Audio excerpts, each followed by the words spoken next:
에스겔시 7장은 하나님의 언약의 신실함을 강조한 말씀이었습니다. 말씀을 들으면서 하나님께 서약했던 많은 순간들을 떠올리셨지요.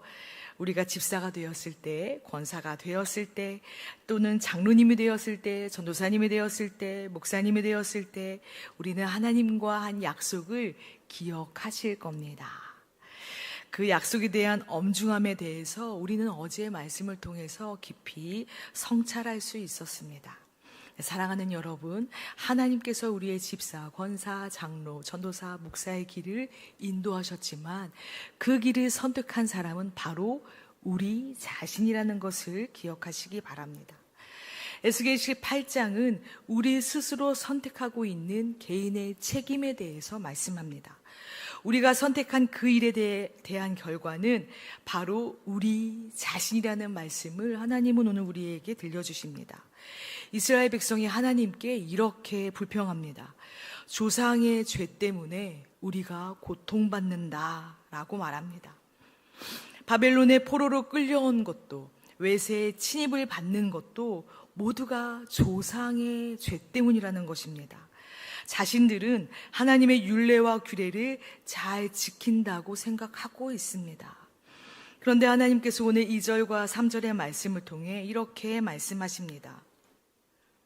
아버지가 신 포도를 먹었으므로 그의 아들의 이가 시다 라는 이 속담을 앞으로는 사용하지 못할 것이다 라고 말씀합니다. 하나님은 에스겔 4절을 통해서 다시 한번 말씀하십니다. 모든 영혼이 다 내게 속한지라. 아버지의 영혼이 내게 속함같이 그의 아들의 영혼도 내게 속하였나니 범죄하는 그 영혼은 죽으리라. 이 말씀은 오늘 우리가 1절부터 32절에 이르기까지 3대에 걸쳐서 죄를 짓고 안 짓고 죄를 짓고, 이 의인과 죄인과 또 의인을 하나님께서 어떻게 각 세대에게 보응하시는지 말씀하여 주시는 거거든요. 그러니까 아버지의 포도가 시다고 하여서 아들의 이가 시지 않습니다라는 것을 우리 하나님은 말씀해 줍니다. 하나님께서는 사람들의 죄를 다룰 때요, 개인적인 죄를 다룹니다. 결코 다른 사람의 죄를 그가 당하도록 하지 않는다고 말씀하여 줍니다. 다시 말하면 죄는요, 대물림 되지가 않아요. 부모님의 죄가 또 우리의 죄가 자녀에게 대물림 되지 않습니다. 근데 이스라엘 사람들은 그렇게 생각했어요. 우리가 받는 고통은 조상의 죄로 인해서 받는 것이다. 하나님은 하나님을 잘못 생각하고 있는 이스라엘 백성의 인식을 깨부셔주시는 말씀입니다. 5절에서 9절 말씀은 하나님께서 살리시는 의인에 대한 설명이 열거되어 있습니다. 사람이 만일 의로워서 정의와 공의를 따라 행하며 산 위에서 재물을 먹지 아니하며 이스라엘 족속의 우상에게 눈을 들지 아니하며 이웃의 아내를 더럽히지 아니하며 월경 중에 있는 여인을 가까이하지 아니하며 여러 말씀에 등등, 이 말씀은 하나님의 율례를 따르는 사람의 의인들의 이야기입니다. 하나님의 규례를 지켜 진실하게 행하는 사람은요, 오늘 말씀에 보면 의인이라고 하나님께서 말씀해 주십니다. 또한 하나님은 이 의인들은 어떻게 하신다고 말씀하시냐면 반드시 살리라. 우리 하나님은 의인을 살리시는 하나님입니다. 그런데 이 의인으로 인해서 이 의인의 자녀까지 살린다는 말씀은 아닙니다. 10절부터 13절의 말씀을 보니까 그 의인의 자녀가 악한 일을 행합니다. 강포하거나 살인하거나 산 위에서 재물을 먹거나 이웃의 아내를 더럽히거나 등등 많은 죄악을 행하는 자녀가 있으면 13절 말씀은 반드시 죽을지라. 자기의 피가 자기에게로 돌아가리라 라고 말씀합니다. 죄는요, 개인의 몫이에요. 다른 사람의 몫이 아닙니다. 다른 사람 때문에 내가 죄를 짓는 것이 아니에요. 의인의 부모님과 악인의 자녀는 별개이다 라고 말씀해 주십니다. 나의 고통은 내 스스로에서부터 온 것이라고 말씀하여 주시는 것입니다. 하나님을 제대로 알지 못하는 이스라엘 백성을 하나님은 이해시키기 위해서 이 말씀을 하시는 거예요. 그런데 이 말씀에서 그치지 않고 한 번 더 말씀하십니다. 14절부터 17절에 이제 악인의 아들이 아버지를 닮지 않고 하나님의 규례와 율례를 행하게 되면 악인이었던 아버지와는 상관이 없이 그 아들은 반드시 살겠고 그 아버지는 그의 죄악으로 죽으리라 말씀합니다. 하나님은 세 번째 말씀하고 계세요. 3이라는 것은 완전한 숫자이거든요. 하나님은 첫 번째, 두 번째, 세 번째를 통해서 지금 이스라엘 백성이 잘못 생각하고 있는 그 인식을 바꾸어 주고 있습니다. 죄는 대물림 되지 않고 의도 대물림 되지 않습니다. 아무리 좋은 부모님 밑에 좋은 자녀가 있을 수 없지요. 좋은 부모님 받는 복을 자녀가 받을 수 없다는 말씀을 하십니다. 범죄하는 그 영혼은 죽을지라. 아들은 아버지의 죄악을 담당하지 아니한다. 아버지는 아들의 죄악을 담당하지 아니하리니 의인의 공의도 자기에게로 돌아가고 악인의 악도 자기에게로 돌아가리라. 철저하게 자신에 대해서 말씀해 주십니다. 1절부터 20절 말씀은 조상의 죄로 인해서 고통당하고 있는 이스라엘 백성의 잘못된 인식을 바꿔주시면서 죄에 대한 죄를 지면 어떻게 되는지 또한 하나님이 알려주시는 대목입니다. 하나님은 죄악과 의를 명확하게 다루세요. 하나님은 아버지의 의로운 행위가 자녀에게 그대로 전가되지 않는다. 아버지의 악한 행위가 자녀에게 전가되지 않는다.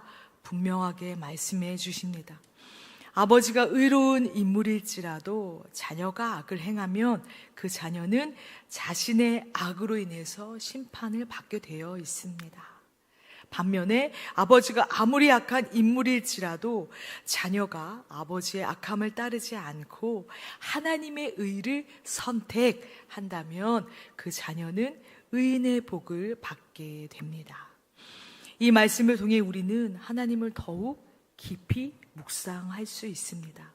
하나님은요, 과거에 어떤 의를 행했을지라도, 과거에 어떤 죄를 지었을지라도, 지금 현재 우리가 어떤 자리에 있는가, 우리가 현재 어떤 말씀 앞에 있는가를 보시는 분이십니다. 하나님은 현재의 의로운 모습 때문에 그 사람을 심판하지 않고요, 하나님은 현재 죄인의 모습 때문에 그 사람을 심판하십니다. 그 사람의 행위대로 행하시는 공의로운 분, 그분이 바로 우리의 하나님이십니다. 하나님은 죄악을 심판하시는 분이시지만 결코 그 죄인이 그 죄악으로 인하여 죽는 것을 기뻐하지 아니하시는 분이라는 것을 오늘 말씀을 통해서 계속 보게 되지요. 23절의 말씀이 이렇습니다. 주 여호와의 말씀이니라. 내가 어찌 악인이 죽는 것을 조금인들 기뻐하랴. 그가 돌이켜 그 길에서 떠나 사는 것을 어찌 기뻐하지 아니하겠느냐. 하나님께서는 사람을 지극히 사랑하시지요. 그리고 사람이 당하는 그 고통을 즐기시는 분이 아니라 오히려 함께 고통으로 아파하시는 분이십니다. 하나님은 30절과 32절을 통해서 이스라엘 민족이 각 개인의 죄악에 대해 철저히 회개하고 하나님께 돌아오라고 말씀하십니다. 그래서 심판을 당하지 않고 생명을 얻게 하시기 위해서 계속해서 수많은 선지자들을 이스라엘 백성에게 보내셨던 것을 우리는 예레미야서 또 그 전의 말씀을 통해서 보아왔습니다. 이스라엘 백성이 회개하여 의로운 길 가운데 행하라고 적극적으로 선지자들을 보내셨지만 이스라엘 백성은 돌아오는 백성도 있고 그렇지 않은 백성도 있었다는 거예요. 그러니까 전반적인 모든 이스라엘 백성이 하나님께 안 돌아왔다 말할 수 없는 대목입니다. 돌아온 이들도 있고 안 돌아온 이들도 있습니다. 하나님은 모든 이들을 똑같이 심판하신 것 같지만 죄를 짓지 않는 의인들은 심판하지 않으셨다는 것을 오늘 에스겔 18장을 통해서 알 수 있습니다. 사람들은 자신의 죄 앞에서 아주 너그럽습니다. 나는 괜찮지만 너는 안 돼. 이 심리를 가지고 살아갑니다. 이스라엘 백성 역시 그랬습니다. 이스라엘 백성은 자신의 심판의 정당성을 입증하기 위해서 우리가 아니고 조상들이 죄를 지어서 우리가 이렇게 고통을 받는다라고 불평하고 있습니다. 그리고 그것을 그대로 조상 탓이라고 하나님께 불평하는 것이지요. 하나님은 자신에 대해서 무지한 백성들에게 에스겔 18청을 통해서 이스라엘에 흘려내려오는 속담을 다시는 사용하지 못하게 하셨고, 죄의 결과는 바로 너 자신이라고 말씀하여 주십니다. 바로 너의 행위라고 말씀하여 주십니다. 죄의 전가는 아주 잠깐 스스로에게 위로를 주는 것 같지요. 저 사람 때문이야, 부모님 때문이야, 환경 때문이야, 나에게 잠깐 위로를 줍니다. 나는 괜찮아. 그러나 하나님께 돌아가는 길에 방해하는 걸림돌이 바로 이 괜찮아예요. 괜찮아. 예배, 주의를 지킬 때 괜찮아. 하나님께서 이해해 주실 거야.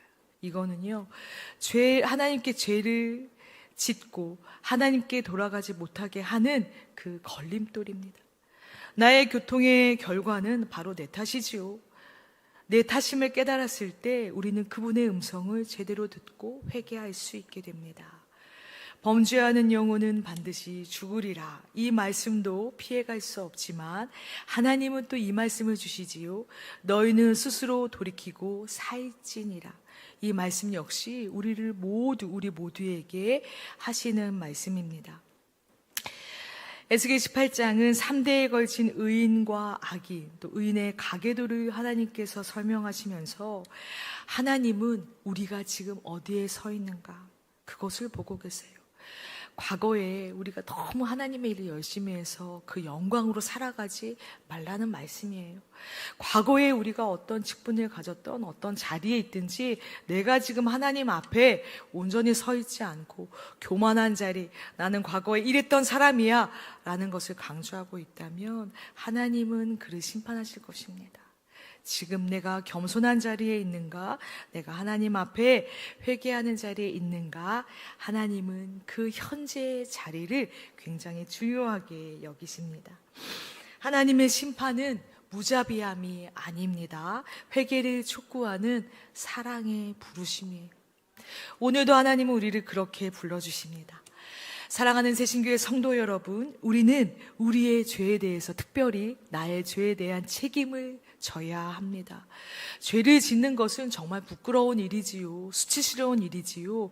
그런데 죄를 짓고도 이것이 부끄러운 일인 줄 모를 때에 그것이 문제입니다. 그래서 하나님은 오늘 내가 하나님의 말씀을 듣고 내가 지금 죄를 부끄러워하고 있는가, 그 부끄러움과 수치를 하나님께 고백해야 합니다.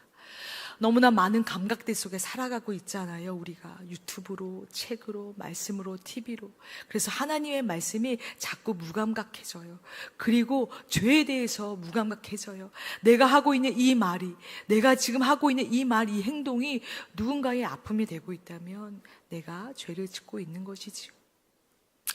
무감각한 시대를 넘어서 하나님은 오늘 다시금 죄에 대해서 감각을 찾으라고 말씀해 주십니다. 죄를 지으며 살아가지만 아무 일도 일어나는 것 같지 않지요. 그러나 하나님은 다 성찰하시고 지켜보고 계십니다. 우리는 지금 어떤 죄의 길에 서 있습니까? 그 죄의 길을 가리는 걸림돌은 무엇입니까? 하나님은 오늘도 우리들이 범한 모든 죄악을 버리고 마음과 영을 새롭게 하라고 31절 1절 말씀 그렇게 해주고 계십니다. 여러분, 마음과 영을 새롭게 하시고 하나님께 돌이켜 회개하는 삶으로 살아가는 저와 여러분 되시기를 주님의 이름으로 축원합니다.